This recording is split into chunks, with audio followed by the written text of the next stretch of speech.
All right, welcome to the UFI Upon Further Inspection podcast. And today we're enjoying ourselves here at the 2026 Inspection and Mechanical Integrity Summit at API, an API big event. And if you weren't able to attend, we're going to try to give you a little bit of a snapshot here of what happened at the Graybeards panel discussion this morning. And our panel is Ray Konet, John Reynolds, and Clay White. All these guys have had 40, 50, almost 60 years of experience in the world of mechanical integrity from places like Shell Oil, Valero Refining, and Phillips 66.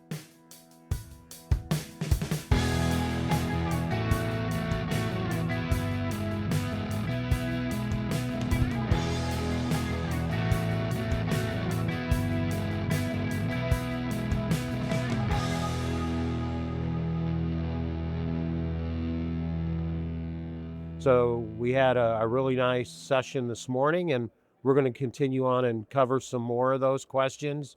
Branden Stuckey is my guy riding shotgun here. Hi, Greg. How are you doing, Branden? And again, welcome. So what we want to do is take advantage of these guys' wealth of experience and hopefully pass some of that along to the others who are working in the plants today to help make these plants more safe and more reliable.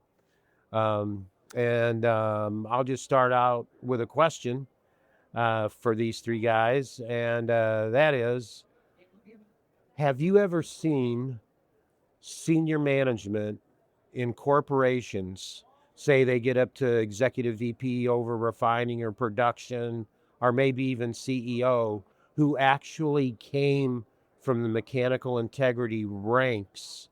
And what do you see about them and their appreciation for what we have to do, for what you guys had to do? Do you see a difference between them and, let's say, the guys that were process engineers that rose up through the ranks, or accountants who rose up through the ranks and filled those kinds of senior executive leadership positions? Yeah, I can comment on that. I have personally never seen or experienced one that came up from my discipline, fixed equipment mechanical integrity. But I've worked for a few who came up from what we call hardware engineering.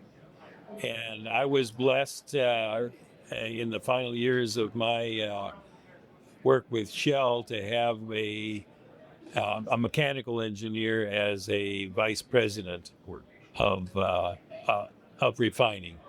And he really understood our discipline, supported it. It was just an absolute joy for me because he and I ended up having a personal relationship. In fact, I'd sat in his office occasionally when I needed something, and I always got it. So I had tremendous support for implementing necessary, very important FEME programs, and it's a blessing, believe me. They understand how the parts fit together, what's important, what has to do, and it's they understand that if you don't have fixed equipment integrity, you don't have anything else.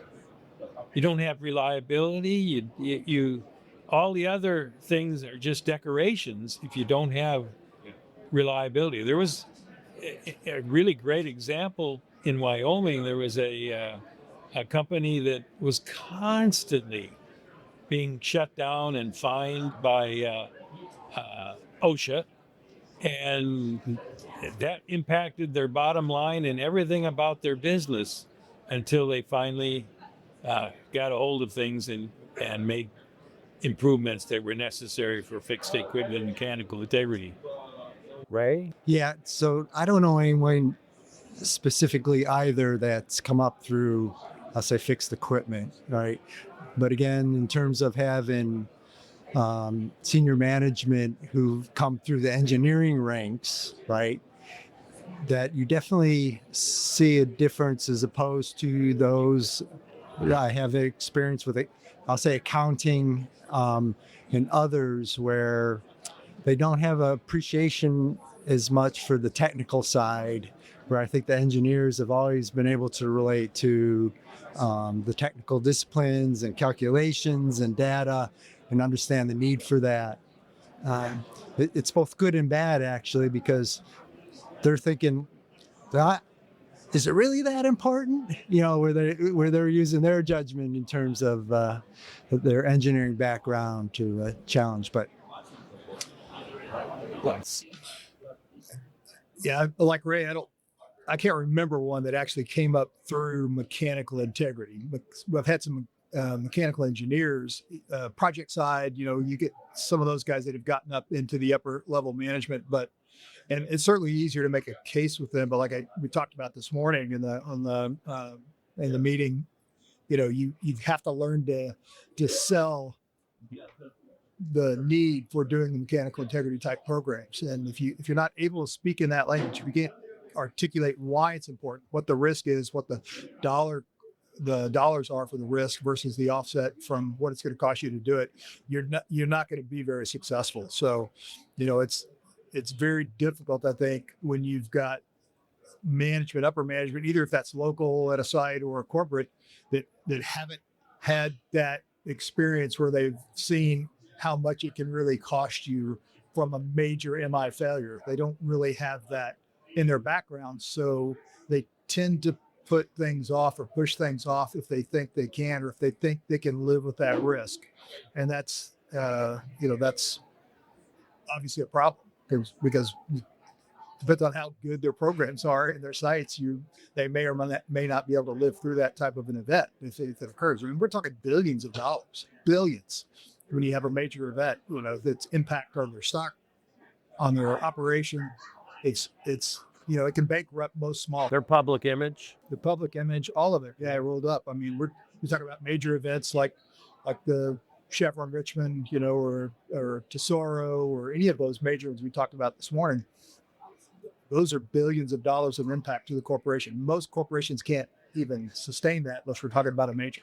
Right. PES, we saw that. Yeah. Shut down PES. So absolutely. I will say, not that I know somebody that's in that role, but I will say that visibility is getting moved up. I think I told you this. I don't know if I told any of you guys, but if you go back 2 years, I think it's 2 years ago, on one of the earnings calls for Suncor, public record, they discussed why they had such good results to their stock forecasting and their projections.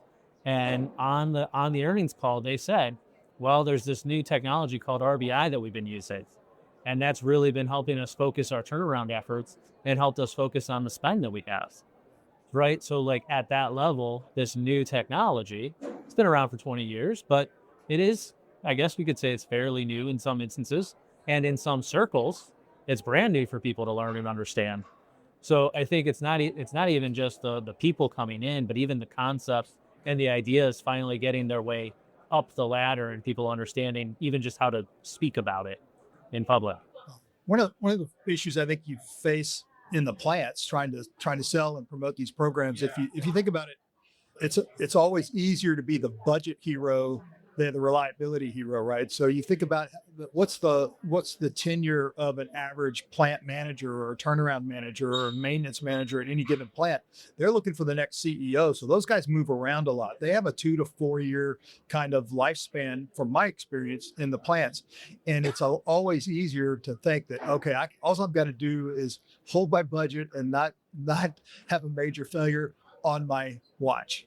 It only has to be 2 years, or it only has to be 4 years. I think, really their history should follow them. In my opinion, their history should follow them 5 to 10 years after they left a site where they were the turnaround manager or the maintenance manager, because when they push off too much, obviously, then it causes a lot more problems down the road. We don't measure fixed equipment integrity in terms of a 2 year or 4 years lifespan. That's right. The periodicity for those failures, like you said this morning, we're talking 10 to the minus 6, 10 to the minus 5, 10 to the minus 4, kind of a time frame, not in the lifespan when they're going to be there at the watch. It's just senior manager ever got promoted because he didn't have a big explosion in the last 4 years. Can't argue with that. All right, so here's a question that so there's some questions that we didn't get to this morning. All right. So this is from Luke. What are the most common mistakes you see young and low experience engineers make, and how can they avoid making them? I'll start at that. I think one of the biggest mistakes they make is not thoroughly reading, digesting, and understanding all of the fixed equipment mechanical integrity codes and standards. They go to work, they learn from their comrades, they get very busy during the day, and the HR has them doing a lot of things, and reading and comprehending and applying all the extremely useful information that we have put in our FEME codes and standards over the last 4 years doesn't get the emphasis that it needs to.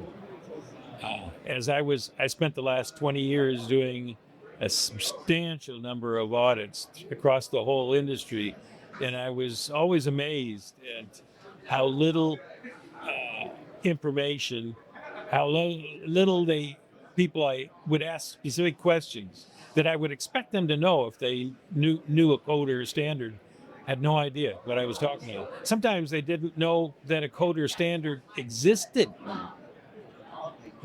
That's scary. Yeah, I think another aspect is that they don't know when to ask for help.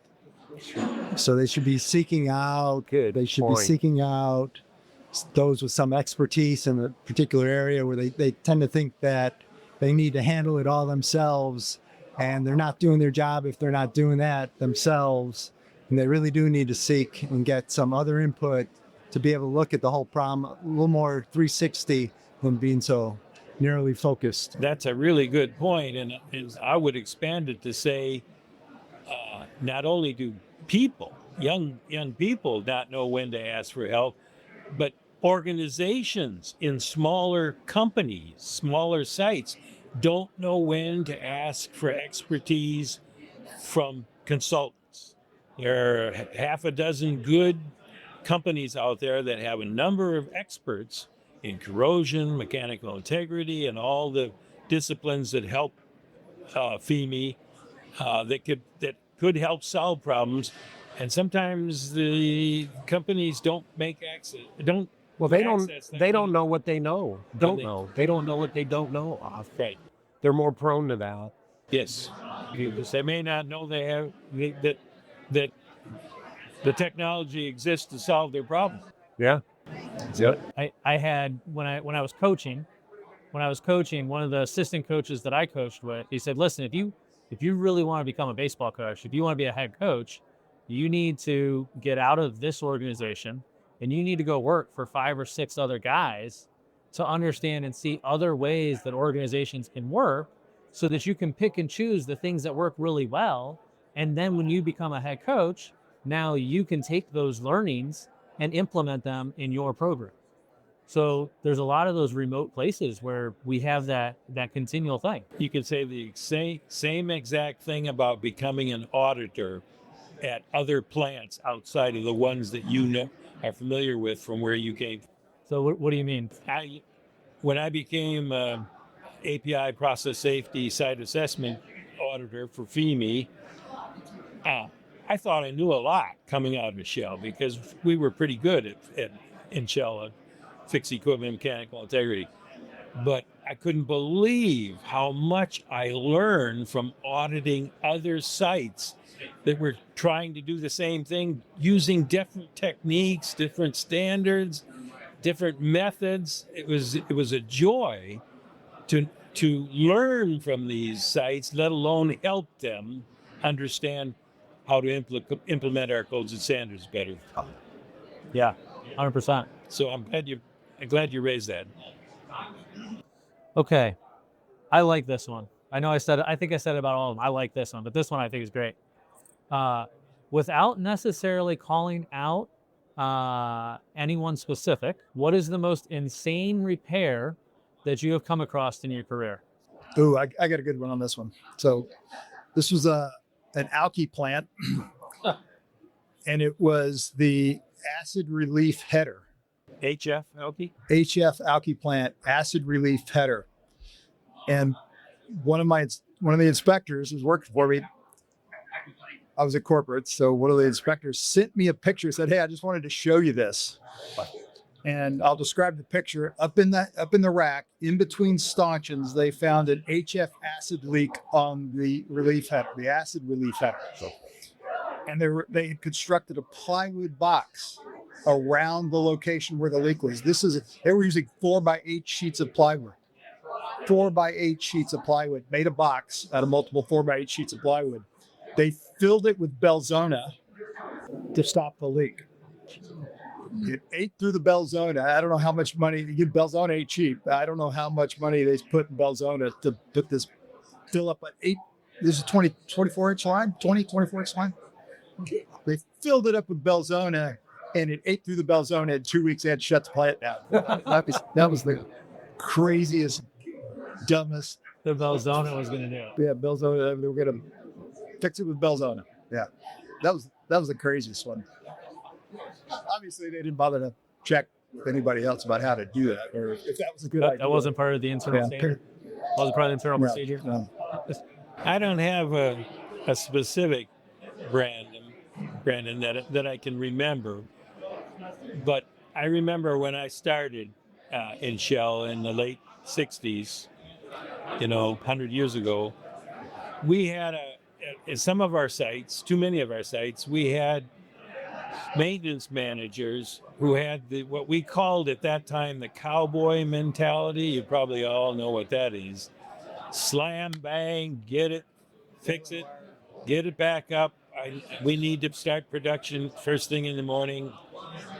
And it, over a period of 2 or 3 years, we put a stop to that at all of our sites. We eliminated the cowboys. Eliminated is not quite the right word. We retrained. What'd you do with them? We retrained, or they got moved out, and the cowboy mentality for fix it without getting inspection involved went away. But yeah, there was some frightening stuff done in the 70s and 80s when I first came in to Shell. But that's probably one of the reasons that Shell built such a strong fixed equipment MI program over the years, is we started from that cowboy mentality and had to get rid of it. Okay. So you used processes and procedures to get rid of the cowboys then? Yes, absolutely. We made it clear that maintenance was not to make decisions, slam bang decisions at midnight because they didn't want to wake up the inspector. They had to get inspection and where necessary, inspection engineering involved in order to fix a problem right.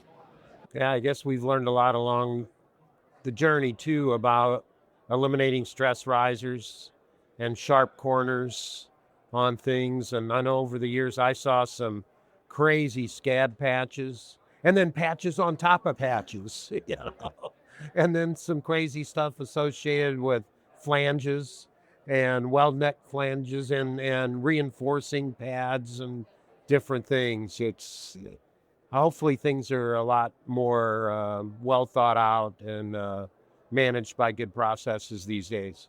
Yeah, I think starting off, so I'm going back to the early 90s, and I can say that the facility I was working with, they would reward fixing things extremely fast, right? And I mean, it's again the cowboy thing of, hey, the quicker you could get it, and that was like a success story.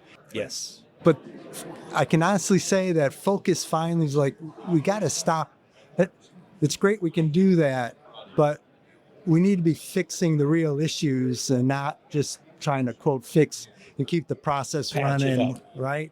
Now I've seen a change there, right? Where it's become much more data driven and taking the motion out of it, and it's not run at all costs. And so You take the decisions out of the maintenance hand. Yeah. It's not that they can't do a good job on it. It's just, but they support operations. Operations' job is to get product out the door, and maintenance is,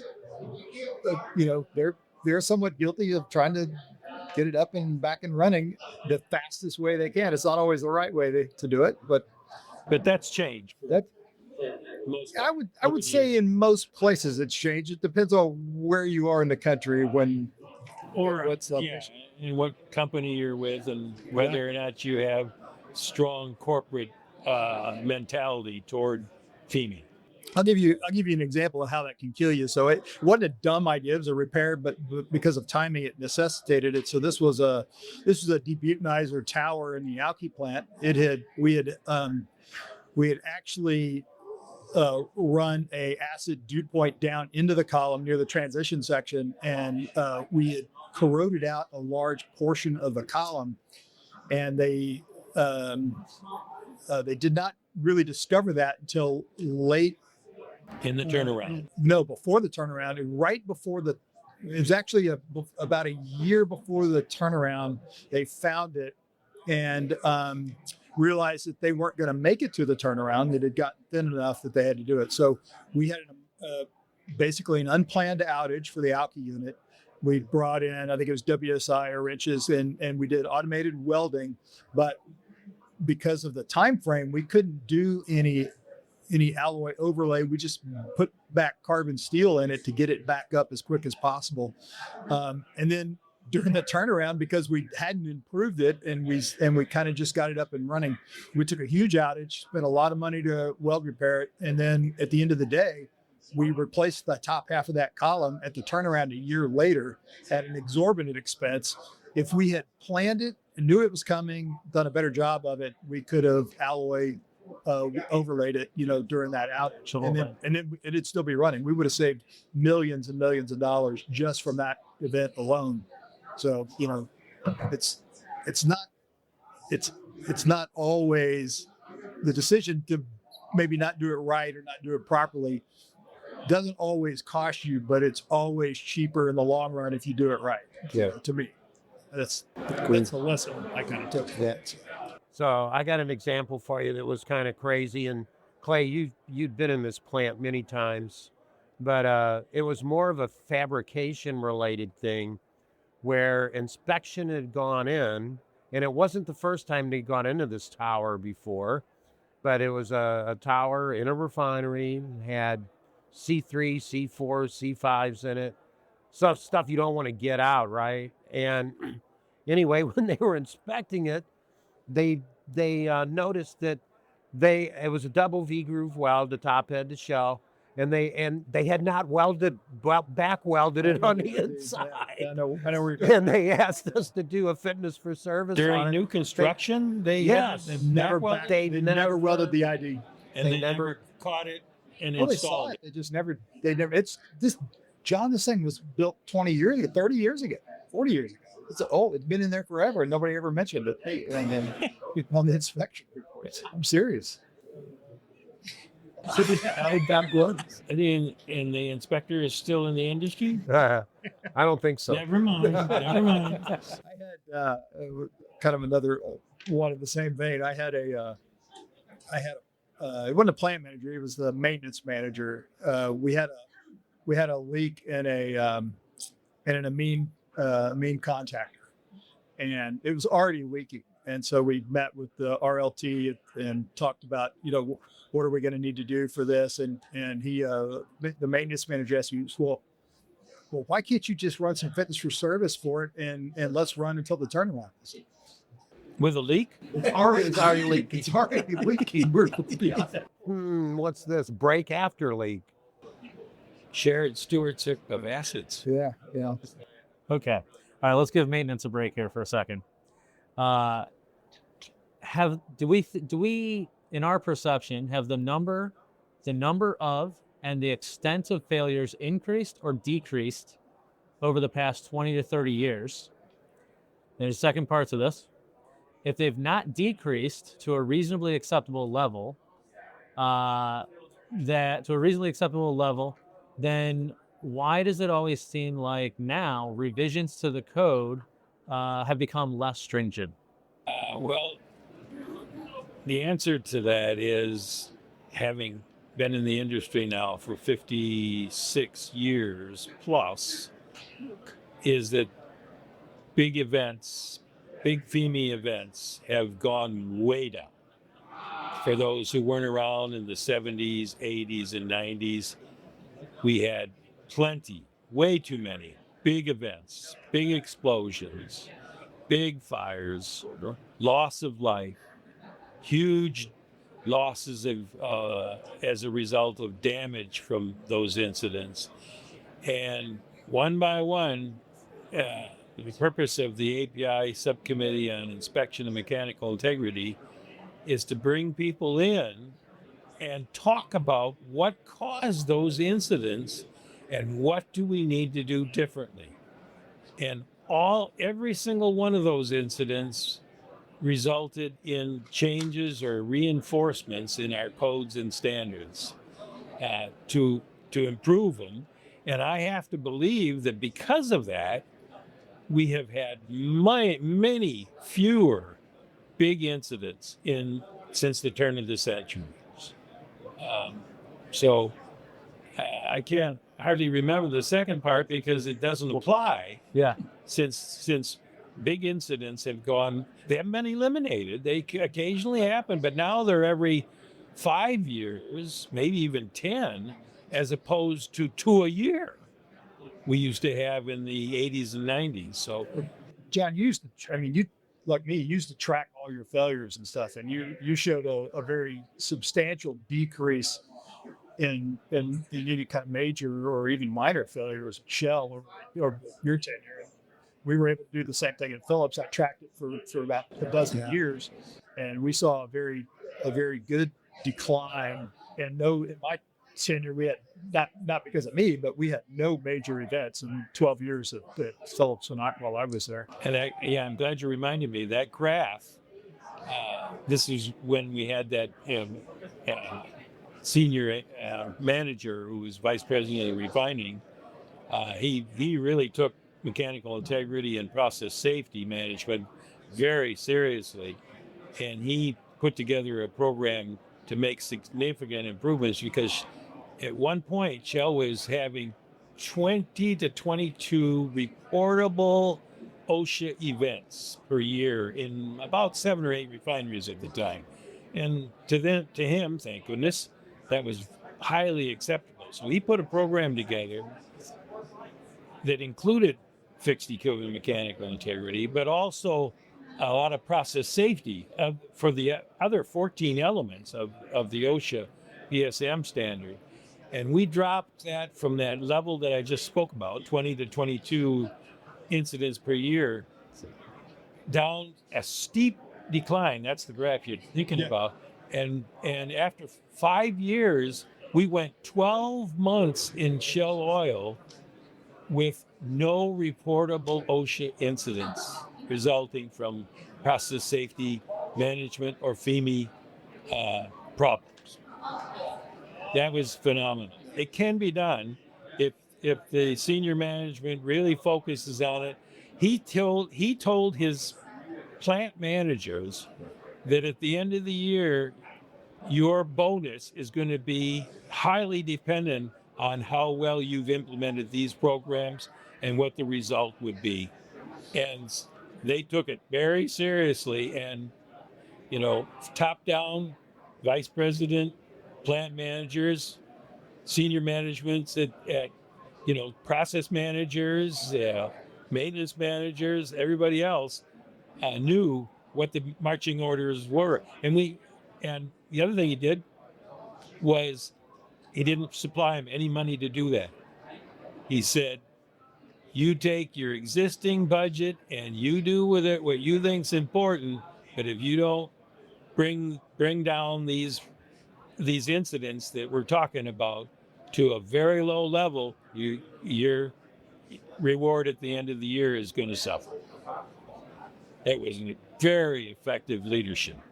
Wow. One of the questions I see inspectioneering get, and I'm seeing it show up on LinkedIn too, and it's very much related to this, is some of the people that are in our roles or roles we used to be in are very concerned that with the way the amount of incidents have come down and the plant seemed to be running more smoothly. I'm not trying to jinx anybody, but the plant seemed to be running so smoothly now that they're afraid of, because of competitive pressures, that management is going to start cutting stuff out of these programs and laying people off, because they're going to think, well, things are going along pretty smooth now. Maybe we can start cutting back on this stuff now. What do you guys have to say about that? It happens. I've seen it happen. Be short-sighted. Yeah. And the problem is it usually doesn't affect the statistics in that manager's term. He usually gets away with it because it takes 3 or 4 or 5 years to start degrading a FEME process. It's pretty good. Starts going down in quality over the years, and then 4 or 5 years later, you start having significant near misses and incidents. So it's a very short-term thinking, but it works short-term, and that's why they do it. What do you think we can do to help avoid things like that, to stop them from happening, to keep the proper amount of emphasis on running a good program? I think the softball was one of the things we talked about yesterday. Are FEME audits important? Yeah. I mean, Yeah. that's my take. Yeah. You have those reviews to be able to help keep them on track. See, I think encouraging upper management to not take that attitude, or to play the game of can I live with a higher level of risk on my watch, and kick the can down the road, right? I don't know that we're capable of influencing from our level for them to not make that decision. I guess the only thing you can do is keep the risk level in front of them, keep the fines and saves, things that you're doing good, where you're proactively finding damage and problems, keep it in front of them. And when you have it in the industry event, you publicize that, make sure that they understand the cost and the causes of loss of reliability or loss of mechanical integrity, and what it can really cost you. I mean, like we talked earlier, we're talking $1 billion events on a major failure, and we are, so as a country and as an industry, the acceptability of that. It used to be something we thought, oh, they had a fire at the plant today. Now it's on national news. Everybody with us cameras driving by your plant filming it. People are running to the hospitals claiming, smoke inhalation when they weren't even close to it, the event. Right? Yeah. So you're going to have those kinds of problems, and on top of that, the exposure to your stock price is, you get with all the media coverage you get these days. It can be really devastating pretty quick. You just have to keep that in front of them to remind them of those things, I think. But can we effectively? What can we do to do it? I think it's kind of limited in terms of what we're capable of doing. It has to be a corporate level or a high level mindset not on my watch. We're not going to allow this to happen. And we're going to do enough to make sure that we maintain the integrity of the plant. Well, one of the things that's frustrated me over the years is it's oftentimes hard to sell management investing in something that hasn't happened. Yeah. Like the old thing where you go up to the guy and say, hey, we got to inspect this reactor. Well, how old is that reactor? It's about 30 years old, and we've never inspected it. Well, we haven't had a problem till now. Where are we going in there for? That's always hard, convincing management to invest in loss aversion or, so that's a tough one. It's harder to sell the dollars from risk avoidance. Yes, exactly. By far, yeah. That's an issue.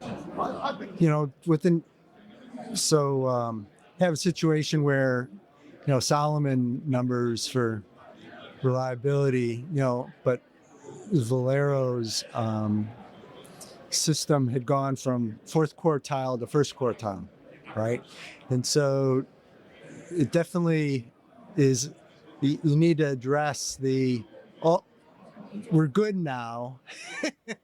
we accomplished that, and now we need to move on to other things. And buying new instruments. Yes. But but the reality is I mean, I said it this morning, my nature is, I'm never satisfied, right? Glass is always half empty. And you have to be, because there's still incidents occurring, and there's still continuous improvement that needs to occur, and assessments are showing gaps. And you got to keep all that in front of the management team to remind them of, and you always talk about, no one wants to lose their license to operate, right? And that has to be in the that's on their minds, right? And so you have to reinforce that these programs need to continue, and we need to do even more to prevent it. So Yeah. I think a really healthy sense of paranoia is useful in our industry, because I never went home on any given day and thought I had done enough. Yeah. And that's the bottom line. Knowing how important it is, and that the life and death literally hangs on decisions you make. Branden, before we move on, Yeah. I'd like to address briefly the last part of that question. Yeah. About Yeah, you want me to repeat it? codes. Go ahead. Yeah. Yeah. So, we've said we're not sure that they've increased. And actually, I want to make a point. I liked your point, because I was thinking about this too. I wonder if the perception is that large incidents have increased because of the ability and the availability of media coverage, cell phones. Oh, I do too, absolutely. Right. Yeah. I wonder if the perception, now obviously there have been some decent sized incidents recently, but I wonder if the availability of people to be able to record and have access, I'm curious about that, if that's a thing. But so if they've not decreased to a reasonably acceptable level, then why does it always seem like new revisions to codes have become less stringent? Yeah, and if I understand what the person who wrote the question is getting at, it's because, in my opinion, and my experience over the last 56 years, we've had as I've said earlier, a substantial decrease in serious fixed equipment mechanical integrity issues. And as I said earlier, every time we look at our codes and say, hey, are they strong enough? Or did they just ignore the codes? Or do we need to make changes? And if we need to make changes and improvements, and often we did, we improved our codes and standards. But we've decreased now to such a much lower level, we haven't eliminated big events, that it's not necessary for us to constantly be significantly revising our codes and standards. We're tweaking them now because we've learned the big lessons and put them in our codes and recommended practices.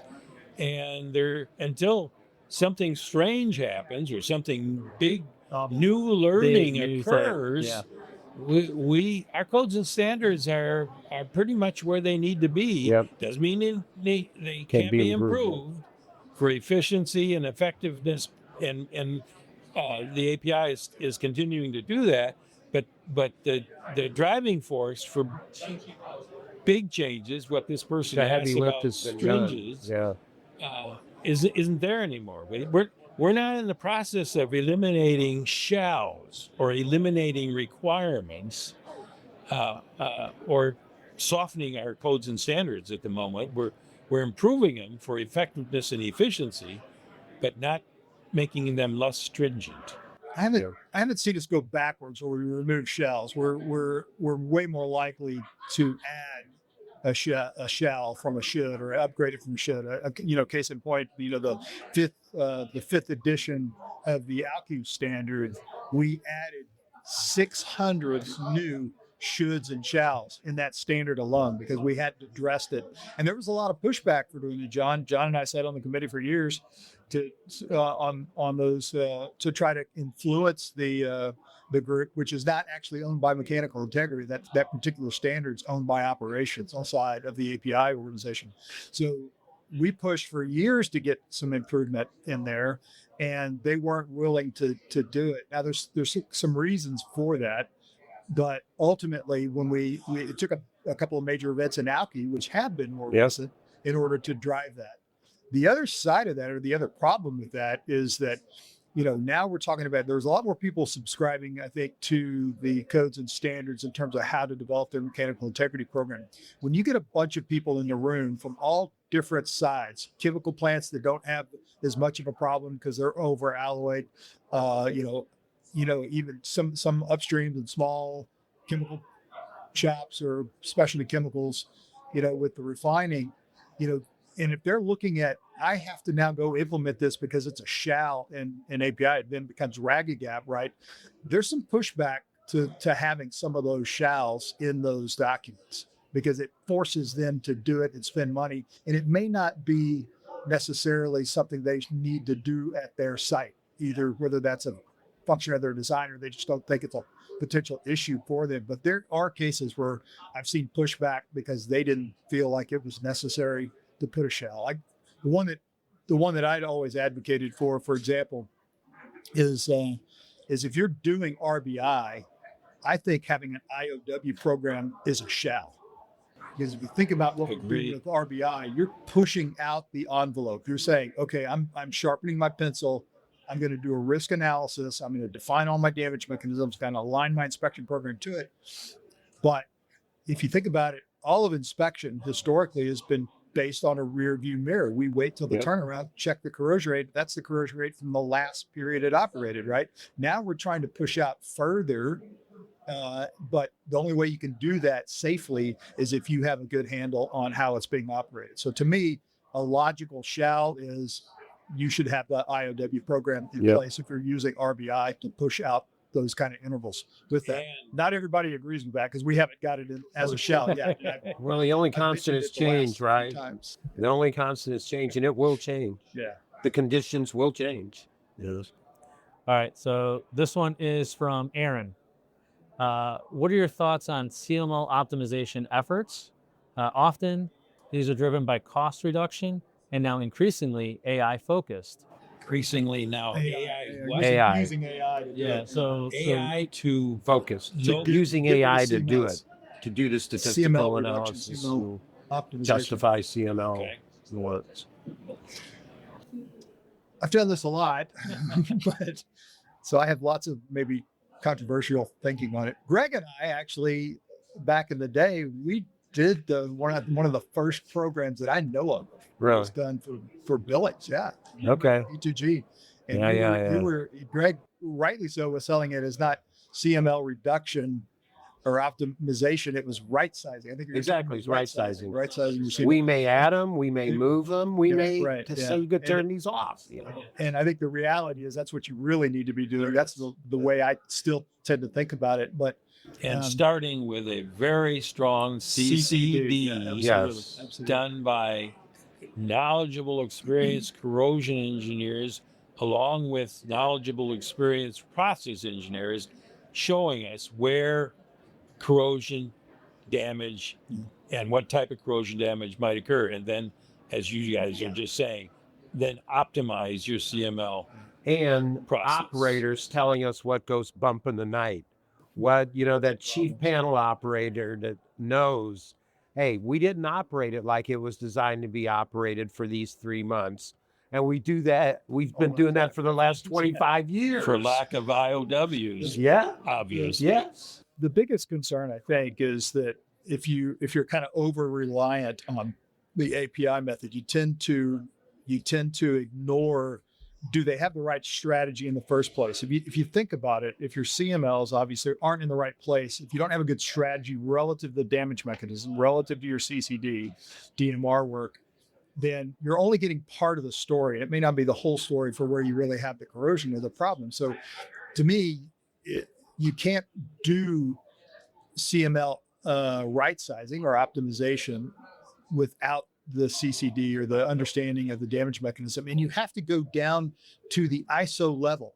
You can't review the numbers coming out of your IDMS program and run some statistics on it and say, okay, here, your assumption when you run those statistics are those are in the right place and you've got the best data. And that's not correct. 90% of the time, it's probably not correct.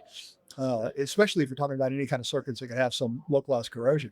So the very first thing I think you need to do, validate the damage mechanisms assigned to it, review it at the ISO level, look at what the apparent inspection strategy has been, and then adjust the strategy, right?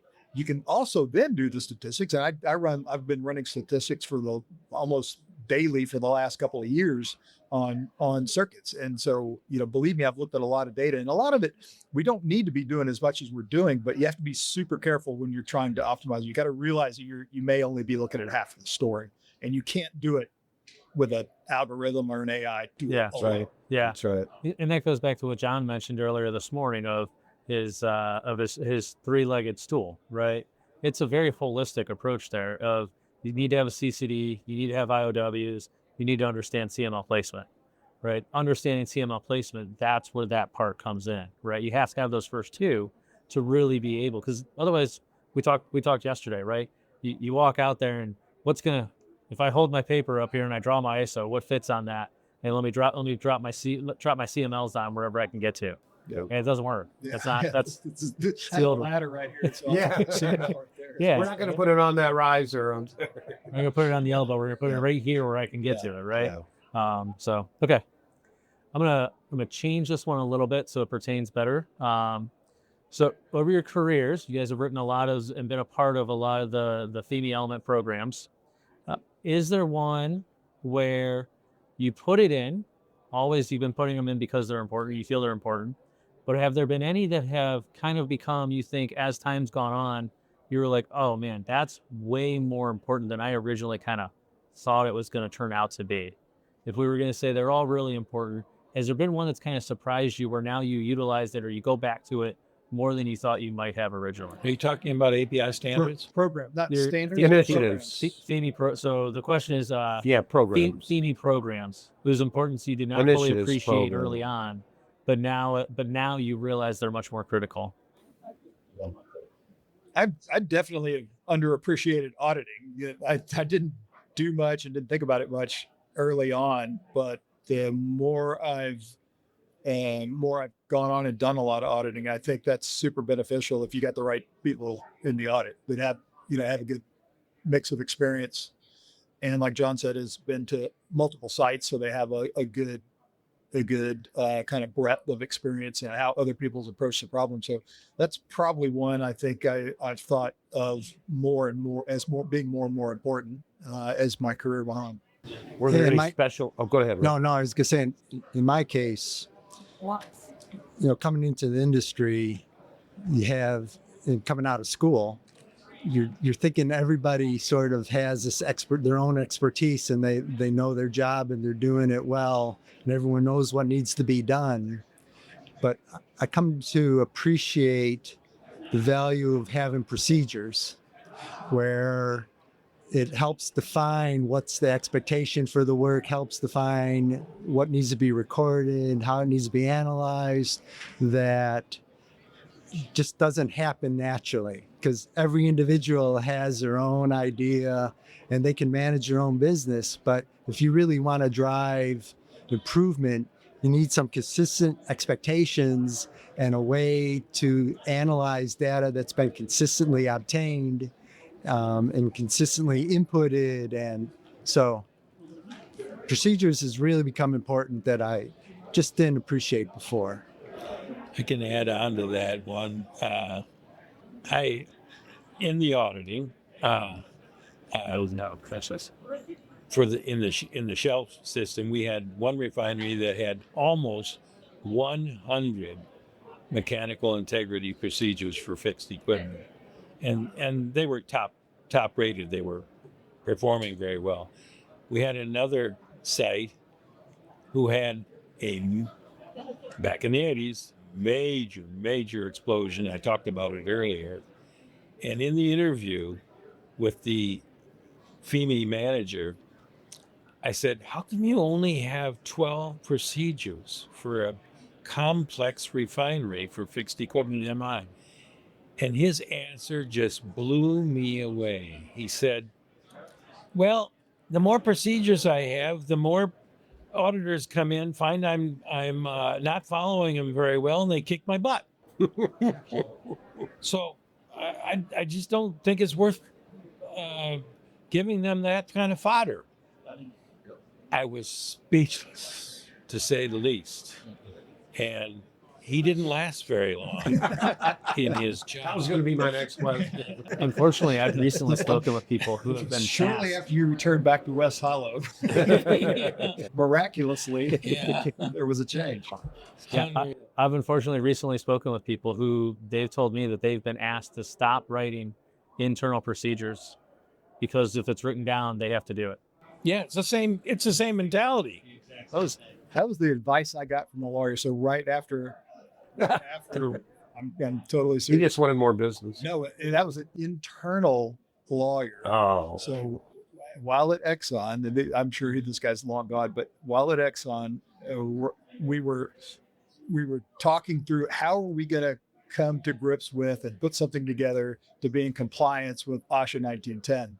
So I actually, since I was head of the group back then, I said, well, let's go talk to legal and see what they think and if they've read through this and done this. His first advice was don't write anything down, what you're going to do. He said, and if you have to write something down, you make sure you're doing it. So that was his. Say what you do what you say. He was all on board with don't write anything down that you think you have to do. So, I think he used to be a fixed equipment manager. I wondered where all your leftovers went, John, from Shell. And let me twist that question a little bit for the answer I want to give. Is I can't think of a program that I didn't think was very important. Finally realized it later, but one that I mentioned it earlier in the session, the podcast this morning. Many sites are not benefiting at all from one of the best standards we have written, API 585. On incident investigations. And I think it's because, well, we do incident investigation.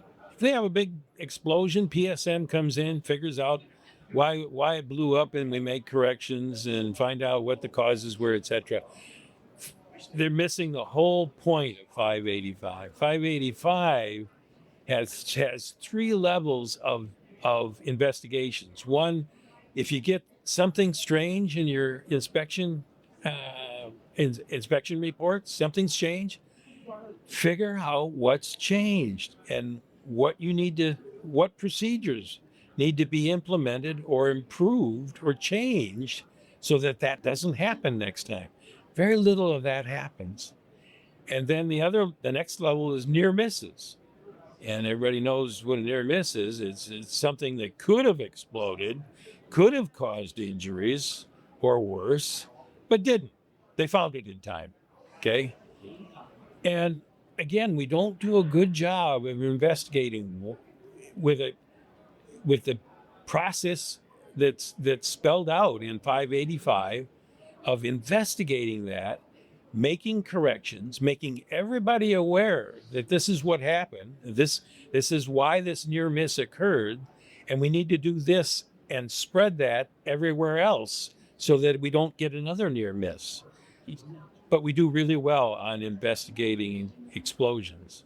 So I can't stress enough how important I think it is for all sites to read, understand, and implement the whole holistic document of 585 and let the process safety management leadership know about 585. A question I always asked at the process safety site assessment program when I went in was when I interviewed the PSM folks is, are you implementing 585? And the answer I got 100% of the time was, what's 585? Yeah, it's not well utilized, that's for sure. Not well utilized, not well known, and that's a serious mistake in our industry. If we could do those investigations, we could theoretically eliminate all incidents. Well, it's a continuous improvement enabler tremendously, right? Yes. I'll just just on a side note, so the last edition, so a new edition of 585 just got published A couple months ago. a couple months ago. Yeah. However, it came down to the wire vote of keeping it an RP or relegating it to a technical report with all the shoulds and shalls eliminated. And it was touch and go for a while. We had that fight before I retired know. 20 years ago, and we won it. We did, had it again. but it's probably going to happen in 4 years or 5 years. But I agree with you, John. I think it's extremely important.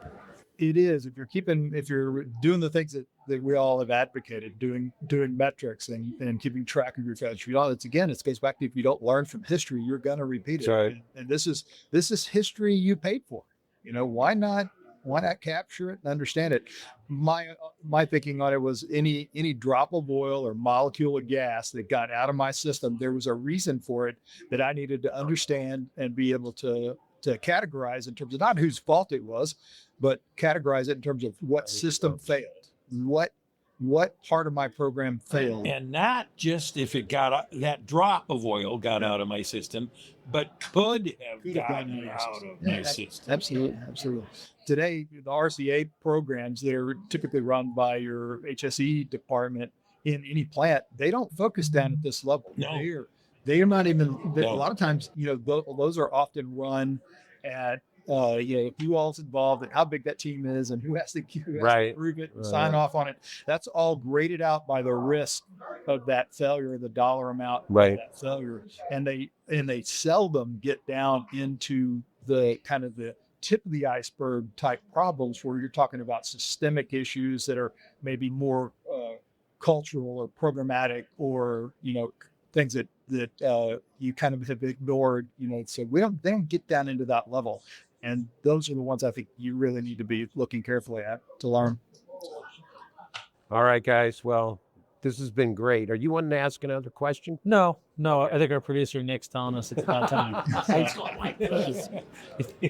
But Let's do this again. We're here for it, 100%. Well, unfortunately we didn't get to all the questions. We still have a few left, so yeah, maybe we can set up another conversation or something. And not for just those questions, we could go out and ask for questions from our inspectioneering readers. absolutely. And have them sent in, and we can do this. Yeah, absolutely. Do this once every 6 months, or whatever. I like it. Sounds awesome. Well, guys, if you guys are in for it, let me tell you, I'm in for it. I've had a great time sitting here listening to you guys. I've learned plenty. I'm sure I looked silly a few times, but I really appreciate you guys taking the time. Thanks for having us. Thank you. thank you. Really Appreciate this has been really good, It's good. in the industry. So We appreciate it. I appreciate you guys. that's why we do it, man. Thank you. Thanks for sharing what you shared, and I'm glad to do it. love it, man. absolutely. All right, well, go forth and do good and be safe. Thank you for listening to Upon Further Inspection, a Mechanical Integrity podcast. This episode was co-created by Inspectioneering and Core Solutions. Our producers are Nick Schmoyer, Jocelyn Christie, and Jeremiah Wu. This podcast is for informational purposes only and does not constitute legal or professional advice. Listeners should seek their own qualified advisors for guidance. If you enjoyed this episode, please join us next time wherever you listen to your podcasts. Until then, stay safe and stay informed.